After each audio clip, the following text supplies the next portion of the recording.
enchilado, chingado. Yo que no quería enojarme hoy. Luego se me sube la bilirrubina, diría Juan Luis Guerra. Déjeme leer antes de presentarle a nuestro siguiente amigo invitado lo que publica en Regeneración MX la estimada y respetada Beatriz Aldaco en su columna Suave Matria. Grábeme, don David. Dice Beatriz Aldaco sobre Enrique Krause y la banalización de la tristeza. Leo. Tristitia es tristeza en latín. Significa el daño, la desesperación que puede llevar al individuo a la depresión, la apatía, el desaliento, el pesimismo, la aflicción. Según Santo Tomás de Aquino, la tristeza es el dolor más agudo de todos. En la tristeza, la falta de esperanza se anticipa a la acción e impide que se ponga en marcha. En la vida cotidiana es común que relativicemos el sentimiento de tristeza. Solemos decir que nos sentimos tristes por cualquier cosa, restando al sentimiento su verdadera trascendencia. Pero en entornos formales procuramos ser más rigurosos, máxime si quien emite el mensaje es un académico, investigador o intelectual. Normalmente en esos escenarios la referencia a los propios sentimientos es cuidadosa y justificada. En una entrevista con Ciro Gómez Leiva el 12 de julio de este año, Enrique Krause expresa lo siguiente con relación a los que él llama ataques del presidente López Obrador a su persona. Cito: yo me entero de esos ataques cuando ocurren, me entristece, pero me entristece sobre todo por el gremio en general, de la cultura, de la ciencia, de la academia, de los periodistas, porque nunca había ocurrido un hostigamiento a la cultura, al gremio periodístico intelectual como el actual, así que no lo quiero personalizar. Y dice Beatriz Aldaco, analicemos. 1. Krause está triste. ¿Qué tendrá Krause? Krause está triste, o más bien banaliza y manipula el sentimiento de tristeza para favorecer una autopurificación personal. Se le ve desalentado, apático, afligido, sin capacidad de acción. ¿Es tal su sentimiento de tristeza que lo ha inactivado, como decía Santo Tomás de Aquino? ¿O por el contrario, su entereza y aliento lo incitan a viajar jubiloso a España a recoger un premio otorgado por el rey? 2. Las artimañas del lenguaje.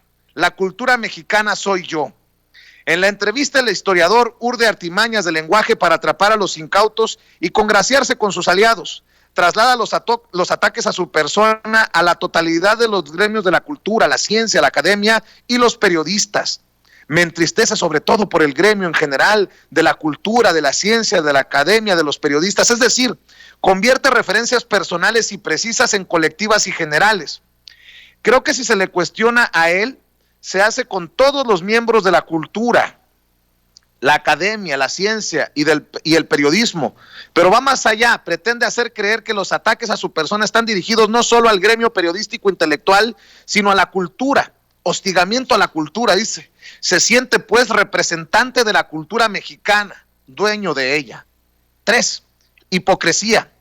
Yo no lo insulto al presidente, yo no lo agredo, yo lo convoco a la concordia, yo lo convoco a unificar a México. México no tendrá salida sin concordia, sin debate respetuoso. El odio no es un fundamento posible para la construcción de una nación como es México. ¿Cómo podría Krause documentar ese supuesto llamamiento a la concordia? ¿Acaso con estas acusaciones pronunciadas en una entrevista a CNN en español el 27 de mayo de 2019? Cito: lo que es preocupante es la actitud de intolerancia con respecto al periodismo. El presidente está acosando e intimidando a la prensa. Me preocupa que se pierda la libertad de los mexicanos. ¿Intolerante, acosador, intimidador? Krause está confundido. Lo que llama ataques son muestras del derecho de réplica del presidente. En una artimaña más, traslada el supuesto acoso del que se siente víctima a toda la prensa y, no satisfecho, colige una consecuencia catastrófica, la pérdida de la libertad de los mexicanos. ¿Cómo podría Krause validar su pretendida exhortación? Con esta declaración infundada, deplorable y maléfica del 4 de febrero de este año, cito: en 2018 se vacunó a más de 100 millones de personas. ¿Qué han hecho con esa estructura y esa experiencia? Sustituirlas con demagogia, destruirlas. O acusando a Andrés Manuel López Obrador con el presidente estadounidense de que su par mexicano polarizó a su país, degradó el lenguaje político, mintió, atacó a la prensa, insultó a los críticos, subordinó al Senado, evadió la transparencia, y enumerando varias sandeces más sin desarrollar ni probar ninguno de los puntos, haciendo gala de una falta absoluta de rigor. u ofreciendo la posibilidad a Biden de intervenir en México limitando las tendencias autoritarias de López Obrador y promoviendo un enfoque de moderación que sería mucho más beneficioso para las relaciones bilaterales y para los propios mexicanos en marzo del año en curso? ¿Es eso búsqueda de la concordia, signo de desear la unificación de México? No, Krause no está triste. Krause pasa por un proceso muy difícil de desmitificación de su propia persona, la no aceptación de lo que los velos caídos del engaño de décadas arrojan, lo que ha hecho extraviarse peligrosamente en su camino. Lo ha hecho extraviarse peligrosamente en su camino. Vaya forma de cerrar su artículo que le presentaba más temprano hoy. Creo que después de leer lo que escribe Beatriz Aldaco de Krause, vale la pena rescatarlo nuevamente, Ceci. El audio en una participación con Atlas Network, en donde dice sentir nostalgia, moderada, sí, moderadamente, nostalgia por la dictadura perfecta, y despotrica nuevamente contra Andrés Manuel López Obrador, al que le debe no poder dormir seguramente el historiador Enrique Krause. Y créanme ustedes que nunca pensé que yo iba a, muy moderadamente, extrañar la dictadura perfecta, porque hay algo peor que la dictadura perfecta, que es la dictadura sin adjetivos, que es la dictadura a la que siempre tiende el populismo. México ha vivido en democracia dejó de ser esa dictadura perfecta desde el año 2000, claramente. Y 3 presidentes sucesivos, 2 del PAN y 1 del PRI, estuvieron en el poder 6 años, llevados ahí en elecciones limpias, de manera impecable, ordenada, limpia. Esto no existía en los tiempos, por definición, en los tiempos de la dictadura perfecta, donde el PRI organizaba todas las elecciones.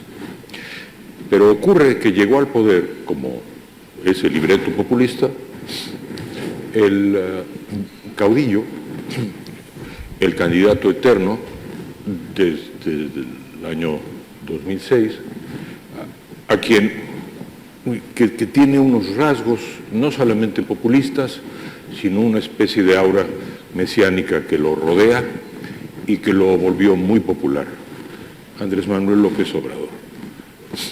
Advertí todo lo que pude, no solo yo, muchos escritores, periodistas, sobre lo que ocurriría en México de llegar a la presidencia. Llegó con un triunfo del 53%, y ahora México, la democracia mexicana y las libertades y las leyes están en vilo. Entonces, ahora tenemos el gobierno de un solo hombre, más preocupante porque puede, conducir francamente a una dictadura plebiscitaria. Gracias, Beatriz Aldaco, por tanta claridad y por desnudar a que acabamos de escuchar.